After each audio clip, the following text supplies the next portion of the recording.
Before you ride, perform the pre-ride inspection as described in the owner's manual. Read, understand, and follow all of the instructions, warnings, and safety precautions in the owner's manual and on all product labels. Failure to do so could result in serious injury or death. Begin with a visual inspection of the vehicle, looking for debris, leaks, and worn components that may impair the vehicle's operation. Check the condition of the tires, looking for any signs of punctures or damage, and verify proper tread depth. Ensure the tire pressures are also to specification. Inspect the brake pads and rotors, looking for corrosion, nicks, or burrs. Check the front and rear suspension for leaks, debris, and damage. Inspect the drive chain for proper installation and slack. Remove the seat by pulling up on the rear and lifting back. Then remove the 2 push rivets and open the air filter access door. Inspect for blockage or debris around the air filter and clean as needed. Avoid spraying water directly, as this can result in water intrusion to the engine. Inspect the fluid level in the rear master cylinder and add fluid as needed. Close the access door and reinstall the push rivets.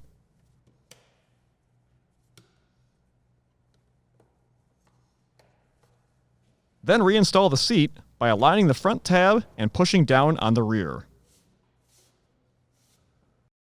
Next, inspect the engine oil level. Ensure the vehicle is on a flat, level surface. Remove the 4 push rivets on the oil access panel and remove the panel. Remove the oil dipstick and wipe with a clean shop towel. Reinstall the oil dipstick fully and remove to inspect the oil level. Add oil as needed to bring the level to the upper mark on the dipstick. Do not overfill. Then, reinstall the dipstick and wipe up any residual oil. Reinstall the oil access panel and the 4 push rivets. Inspect and set the speed limiter as needed. Locate the throttle adjuster behind the front left tire. Loosen the lock nut. Turn the stud clockwise to increase vehicle speed and counterclockwise to decrease vehicle speed. After adjusting the stud to the desired vehicle speed, torque the lock nut to specification. Operate the brake and throttle levers, taking note of any binding or sticking. Also operate the rear brake pedal and ensure proper operation. Inspect the fluid level in the front brake master cylinder and add fluid as needed. A flashlight can be used to illuminate the reservoir in dark areas. Check the steering for smooth operation from full left to full right. Turn the key on and inspect the headlights, taillight, and brake light for proper operation. Press the horn button and verify proper operation. Start the engine and stop it by using the start-stop switch.